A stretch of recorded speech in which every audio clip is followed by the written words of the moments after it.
Bonjour à tous, bienvenue dans ma voiture. Je suis actuellement sur l'autoroute. Alors, pas en mouvement, je me suis arrêté. Je voulais faire ce monologue en conduisant, mais je me suis dit que c'était peut-être pas plus mal de faire une pause. Voilà, c'était plus sûr. Je pense que personne n'ira me contredire. Je voudrais vous parler de mon boulot du jour, qui est une installation de ventilation double flux. Et alors vous donner 2-3 informations sur la double flux et ses avantages, et après vous faire l'état des lieux de la double flux en France, qui peine énormément à s'implanter. Alors, dès qu'on est en entreprise, dans des locaux où il y a des gros volumes de chauffage, elle est obligatoire, elle est indispensable. Le moindre calcul d'énergie, de toute façon, fait qu'on s'oriente naturellement dessus. Par contre, pour tout ce qui est petit tertiaire et résidentiel individuel et petit collectif, c'est pas évident.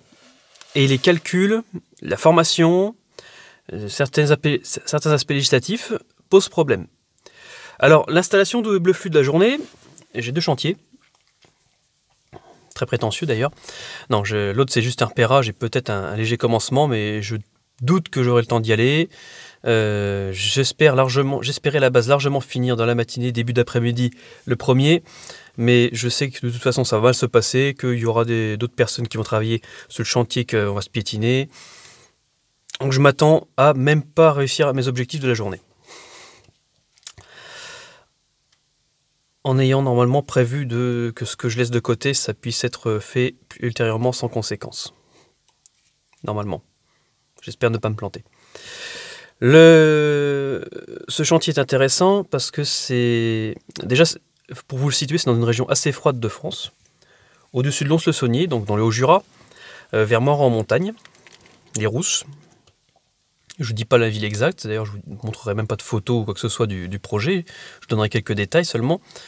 La confidentialité du client, c'est chez lui, vous n'avez pas à savoir tout ce qu'il y a chez lui. La ventilation est intéressante, elle associe un puits canadien à une batterie eau chaude et c'est une maison passive. C'est-à-dire que dans une zone plutôt froide, on n'est pas en bord de Méditerranée, on va se chauffer exclusivement avec la ventilation et le soleil. Yes, j'adore mon métier. La ventilation double flux en elle-même, alors double flux parce qu'on va maîtriser avec une motorisation le flux d'air sortant, comme on le fait déjà avec la ventilation simple flux, mais également le flux d'air insufflé dans les pièces de vie, chambre, bureau, séjour, salle à manger. Et l'air, alors, cas typique de l'hiver, quand il fait 0 dehors, 20 dedans, au pif. La température extraite des pièces viciées, qui parfois est même bien supérieure quand on a de la vapeur, de la vapeur de douche ou les condensations du sèche-linge, va être récupérée à travers un échangeur thermique. Alors il y a plusieurs technologies d'échangeurs thermiques, on ne va pas les aborder aujourd'hui. Et c'est la machine que je pose en débit nominal, on est à 84% de rendement. Elle est certifiée Passive House. Et ce qui signifie qu'en ayant une température de prise d'air extérieur de 0 degré et un rejet de 20 degrés, on va normalement insuffler de l'air à 16 degrés dans les pièces. Et déjà là, vous devriez commencer à percevoir l'intérêt, c'est-à-dire que quand on insuffle 16 degrés dans les pièces, contrairement à une simple flux où on a des prises d'air dans les fenêtres ou en bas de mur, qui fait rentrer de l'air à 0, on a tout de suite un delta de température bien moins élevé à chauffer avec l'énergie qui reste en appoint. Chauffer 4 degrés, dans cette condition, consomme beaucoup moins d'énergie que 20 degrés pour obtenir la même température de confort. Surtout que ça va être la pièce de vie, la chambre, le bureau, là où on voudra être bien, avoir nos 20 degrés, peut-être même plus. Donc si on fait rentrer permanence de l'air à 0, comme on le fait d'ailleurs depuis 40 ans, voire plus, avec nos ventilations simple flux, ça coince. Enfin, ça coince pas, vous le savez, ça fonctionne très bien, sauf que vous consommez énormément d'énergie. Cette ventilation est couplée à un puits canadien. C'est-à-dire, à 2 mètres de profond, dans votre sol, c'est un captage géothermique. À 2 mètres de profond dans votre sol, la température est à peu près constante, enfin non pas constante, il faudrait descendre à 8 mètres, mais à une température moyenne de 12 degrés. C'est-à-dire qu'on monte à peu près à 14-16 en mois d'octobre et on descend à 8-10 au mois d'avril. On a 2 mois de décalage avec les mois à la surface. Il y a une inertie du sol. Donc nos 12 degrés de moyenne, on va faire circuler un fluide dans le sol, c'est un captage géothermique hydraulique. Hein, au début, je m'embêtais avec des captages aéroliques, mais c'était compliqué. Il y avait des pentes à gérer, des fallait être parfait. Il y avait un blindage contre le radon, ça coûte cher. Là, l'hydraulique, c'est parfait. Très simple à poser, très peu encombrant. Aucune emmerde, pas de radon. Donc ces 12 degrés là, on va pas les récupérer directement pour les insuffler dans l'échangeur parce que sinon il faudrait que le radiateur soit parfait, mais on va réussir à monter de 5-6 degrés notre air entrant. Ça veut dire que notre température de prise d'air extérieur à 0 degré, on va traverser notre échangeur de puits canadien et on va récupérer de l'air à 5 ou 6 degrés, on va partir sur 5, pour pénétrer l'échangeur. Et là déjà on n'est plus sur une température avec un échange de 20 degrés 0 degrés, avec 20 degrés d'écart, mais de 15 degrés. Donc on va pouvoir insuffler un air à 17-18 degrés au lieu de au lieu d'un air à 16 degrés. Il n'y a plus que 2 degrés d'écart à chauffer. Alors c'est pas grand chose, mais en termes de consommation énergétique c'est énorme. L'autre avantage du puits canadien sera l'été, où là, vous récupérez de l'air frais du sol, vous pourrez l'insuffler dans la maison, enfin la fraîcheur du sol que vous récupérez dans l'air entrant, qui sera peut-être à 35 degrés, voire plus en pleine canicule. Vous allez croiser votre air sortant dans l'échangeur, et vous allez pouvoir insuffler un air qui est bien plus frais qu'à l'extérieur. Vous allez pouvoir même vous passer de clim, et vous passez de clim même dans des régions assez chaudes de France. C'est quelque chose de très confortable et avec une consommation dérisoire puisqu'on parle d'un circulateur à 12 watts, plus le système de ventilation lui-même. Là-dessus est rajouté, alors pour le projet en question, le projet du jour, est rajouté une batterie de chauffage eau chaude, connectée à des panneaux solaires thermiques. C'est-à-dire que le soleil va chauffer de l'eau, bon elle va être stockée dans un ballon tampon, ce qui permet de récupérer l'énergie plus tard, la nuit ou les jours de mauvais temps. Et quand le soleil... Enfin, on va déjà aussi récupérer le soleil qui est à travers les vitrages, pour chauffer les 2 degrés manquants, dans le cas du 0. Et quand c'est insuffisant, on va pouvoir utiliser cette eau chaude qu'on aura stockée pour l'envoyer dans les canalisations, dans le réseau d'air après échangeur. C'est-à-dire l'air qui sort de l'échangeur qui va être à 17-18 degrés après le puits canadien et l'échangeur, on va le réchauffer. Il n'y a plus que 3 degrés à chauffer, donc il n'y a pas beaucoup d'énergie à donner. On va faire circuler de l'eau chaude dans la batterie et on va diffuser un air chaud dans les pièces d'entrée. Et là, on s'est chauffé avec la chaleur du sol et la chaleur du soleil. Plus le moteur de ventilation plus de circulateur, on va être à moins de 70 watts, à débit minimal. Il y a un intérêt qui est très pertinent du côté énergétique, c'est certain. Cette ventilation, on va pouvoir la coupler à de la domotique d'ailleurs, hein, agir sur les vitesses, agir sur du rafraîchissement nocturne l'été. Les températures s'inversent, il fait plus frais dehors la nuit qu'à l'intérieur, on va surventiler. L'hiver, pareil, on va réduire énormément le débit en absence des occupants et en absence de polluants. On ne va pas développer non plus la domotique aujourd'hui, mais c'est quasiment le premier projet envisagé en domotique. Hein. C'est le contrôle de la ventilation et des volets, c'est bien plus important que être capable d'allumer sa lampe de chevet depuis la Martinique. Hein. Enfin, depuis la plage, en tout cas. On abordera ça dans une vidéo spécifique. Là-dessus, d'insuffler de l'air et d'en sortir avec les mêmes moteurs, vous êtes à pression constante. Ce qui signifie que votre maison n'est pas en dépression, que vous n'allez pas faire rentrer des polluants, notamment le radon, si vous êtes sur un sol qui est pollué par le radon. Une ventilation simple flux, elle fait un tirage, elle fait le vide dans la maison, enfin, elle crée une dépression, donc tout ce qui peut rentrer rentre, y compris ce gaz. Il va y avoir un filtre à l'entrée qui va permettre de couper ce qui sort, de filtrer ce qui arrive de l'extérieur, les pollens, les poussières, les particules fines quand on est équipé. Vous habitez en ville, devant une avenue passante, pas loin d'un carrefour, avec tous les arrêts redémarrage de toute la circulation. Le filtre de la ventilation double flux, en 3 mois, il est noir. Vous habitez à la campagne, pas loin des moissons, fin août, je vous garantis, le filtre, il est dégueulasse. Il est bon à changer. Hein. Donc c'est très important et surtout on se rend compte que ces choses-là, c'est ce qu'on n'a pas dans les poumons derrière. Double intérêt, l'économie d'énergie fulgurante et qualité de l'air. Là-dessus, on va avoir une bien meilleure ventilation aussi, une installation double flux va s'associer avec une isolation et une étanchéité de la maison quasi parfaite.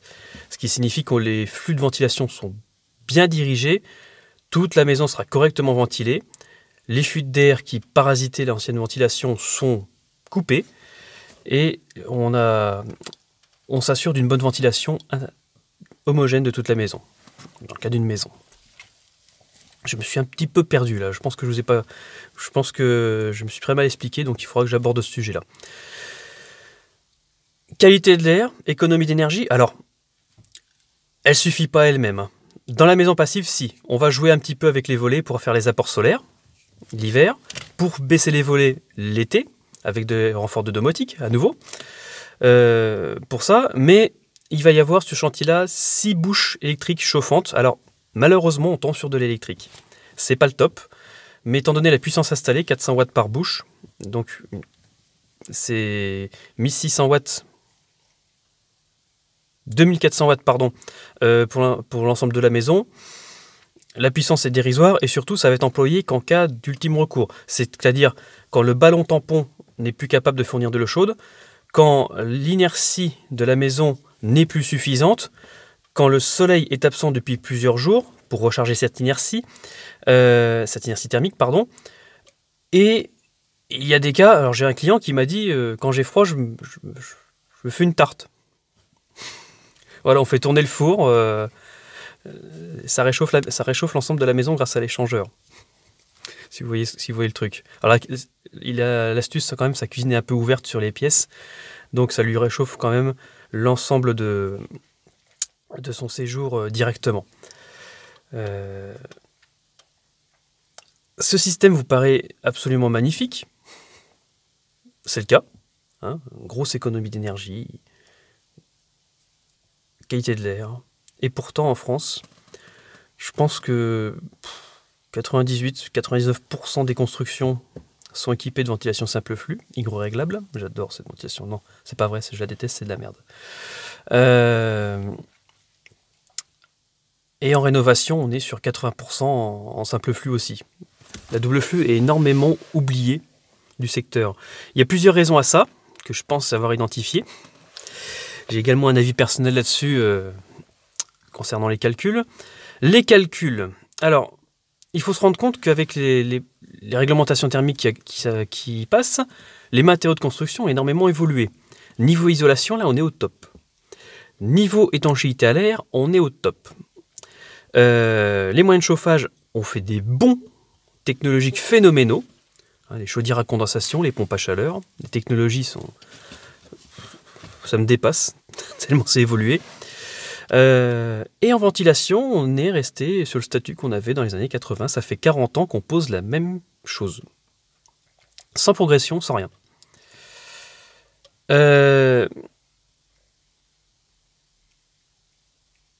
La ventilation simple flux hygroréglable, comme c'est ce que les bureaux d'études privilégient, ils en raffolent, c'est très pratique. Consommation du moteur 9-10 watts, très peu. Ça réduit les débits en absence d'humidité, donc ça fout encore moins de chauffage dehors. Ça paraît idéal, ça coûte pas cher à installer. Voilà. Même si vous avez une bonne machine avec un bon réseau, ça vous coûtera pas plus de 2000 balles. Alors, sauf s'il y a des complexités à la pose. Et pourtant, de réduire le débit de ventilation en l'absence d'humidité dans l'air ne supprime pas l'humidité de contact, la condensation qu'il va y avoir sur les murs de la salle de bain. J'ai déjà vu des maisons toutes neuves, allez, 2-3 ans, avec les murs de la salle de bain qui pourrissent dans les angles. Parce qu'il y a de la condensation qui s'est infiltrée dans les murs en placo. Elle ne mesure pas non plus le CO2, les COV, le monoxyde de carbone, tout polluant autre que l'humidité. Donc ça, quand on réduit le débit quand on réduit le débit de ventilation en fonction de l'humidité, on ne prend pas en compte le reste. Et surtout, il est mesuré que dans les pièces de sortie de l'air vicié. Une chambre qui est fermée avec un mauvais chauffage, l'hiver, ça va être un nid à humidité et vous allez avoir des bactéries qui vont se développer. Donc des pathologies derrière pour vous. Là-dessus, vous avez énormément de personnes qui les arrêtent. Et là, on va attaquer le problème de la mise en œuvre, pour vous dire pourquoi ils les arrêtent. Alors, vous avez compris que les niveau calcul en BBC, c'est très mal valorisé. Et d'ailleurs, s'il y a des personnes qui connaissent ces calculs-là en bureau d'études qui regardent la vidéo, je vous invite à me faire vos commentaires en description pour m'expliquer pourquoi la double flux passe pas. Est-ce que c'est simplement la consommation des moteurs?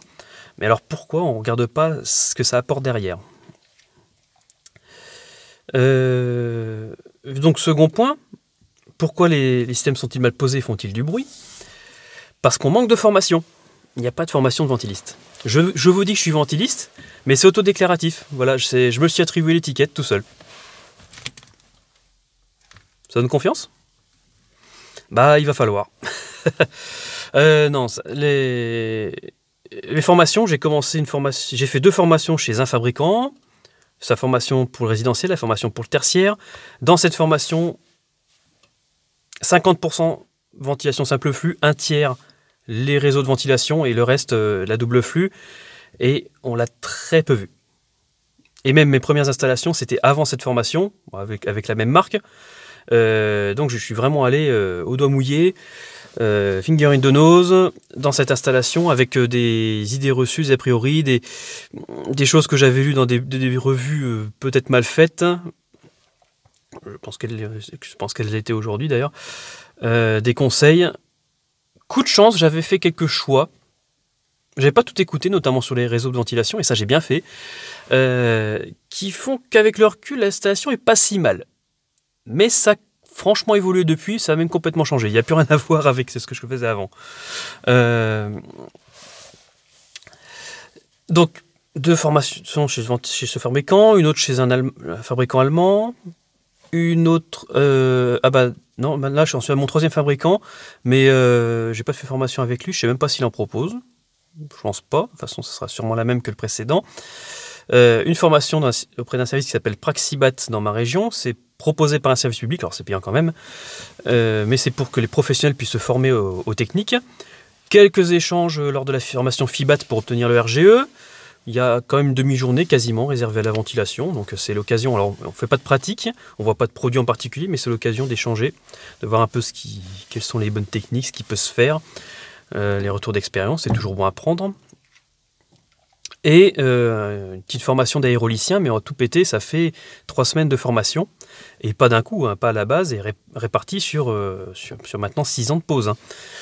Donc 6 ans de pause, pas tous les jours. Pas tous les mois. J'ai même failli dire qu'en ce moment ça s'essouffle, mais non, puisque j'ai 2 chantiers là-haut, j'ai un autre devis à faire, j'ai un autre chantier demain d'ailleurs. Non, ça va en fait. Non, ça s'essouffle pas du tout. J'allais dire une bêtise. Donc, assez peu de formation sur beaucoup de temps. Et finalement, c'est bien que ces formations de base ont quand même aidé, c'est un peu à chaque fois que j'en pose une, je vois un petit truc, une petite complexité qui m'oblige à trouver une astuce qui va devenir presque un standard. Voilà. Pour bien aider là, sur le chantier, les personnes avec qui je travaille, alors c'est un constructeur de maisons passives, très intéressant. Ils ont l'habitude de poser un isolant, l'isolant des chauffagistes, l'isolant noir qu'on recourbe par-dessus le tuyau et sur lequel on enlève un scotch pour fermer. Moi, j'utilisais des chaussettes dans lesquelles on glissait les tubes dedans. Alors, c'est un peu plus chiant à mettre. Leur produit est pas mal. Il faudrait que je compare avec quand même ces chaussettes d'avant sur un autre chantier à eux, pour être sûr. Mais c'est une bonne idée à reprendre, peut-être. Voilà, à chaque fois, on apprend un truc ou on trouve quelque chose d'intéressant. Bon, des fois, ça fait perdre un petit peu de temps, toutes ces combines. Mais bon. Et par rapport aux poseurs, il y a énormément de poseurs qui ne respectent pas, même avec leur simple flux, hein, les réglementations en vigueur. C'est-à-dire qu'il y a un DTU spécial ventilation, le 68.3, qui interdit... Attendez, je regarde un truc, j'ai pas l'heure... Donc le DTU 68.3 pour la ventilation, qui par exemple interdit les réseaux flexibles, souples, les conduits spiralés avec la petite pellicule de plastique de merde en PVC.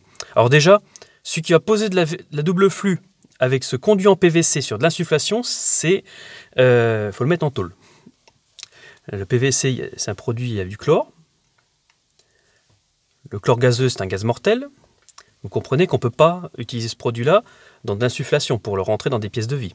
En extraction tant qu'on veut, mais pas en insufflation. Et il y en a qui ne se gênent pas. Sans tomber dans la double flux, les installations simple flux se regorgent de ces conduits-là. Quasi toutes. En tout cas, plus de la moitié, c'est certain. Pourquoi ces conduits sont-ils interdits? Tout d'abord, le bruit rayonné. Toutes les petites annelures vont créer énormément de turbulences dans l'air, vont créer ce qu'on appelle une perte de charge, donc ça va transmettre un effort à l'air pour être extrait par le moteur. Le moteur va forcer beaucoup plus, donc faire plus de bruit. Là-dessus, les turbulences de l'air vont créer des petits sifflements. La gaine fait peut-être un certain diamètre à un endroit, mais avec entre deux annelures va se réduire. Donc on va augmenter la vitesse d'air. Le tout fait du bruit. C'est pour ça qu'il y a des gens qui la coupent. Ça, et puis en se disant qu'ils vont faire une économie de chauffage, puisqu'ils n'en foutent pas dehors. Ce qui est faux, puisqu'on ne fout pas que du chaud dehors, on fout aussi de l'humidité. Et si vous avez besoin, par exemple, de 23 degrés d'air sans ventilation parce qu'il est humide, avec la ventilation allumée, vous aurez peut-être besoin que de 20 degrés. 1 degré en moins, 7% d'économie d'énergie. Elle n'est pas inutile, la ventilation. Et on ventile aussi pour les autres polluants. Je le rappelle. Donc pour revenir à ces conduits, une fois mis en place, il y a un autre problème, c'est qu'on ne peut pas les entretenir. Un conduit encrassé, il ne peut pas être ramoné. Vous le ramonez, vous détruisez le conduit. De toute façon, il se détruit lui-même avec le temps une fois qu'il est encrassé.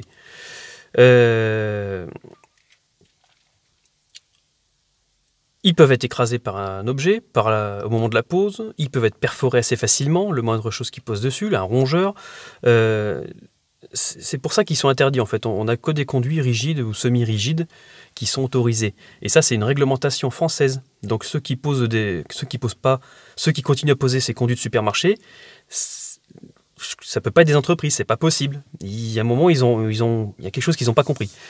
Voilà. Il y a donc un défaut de formation.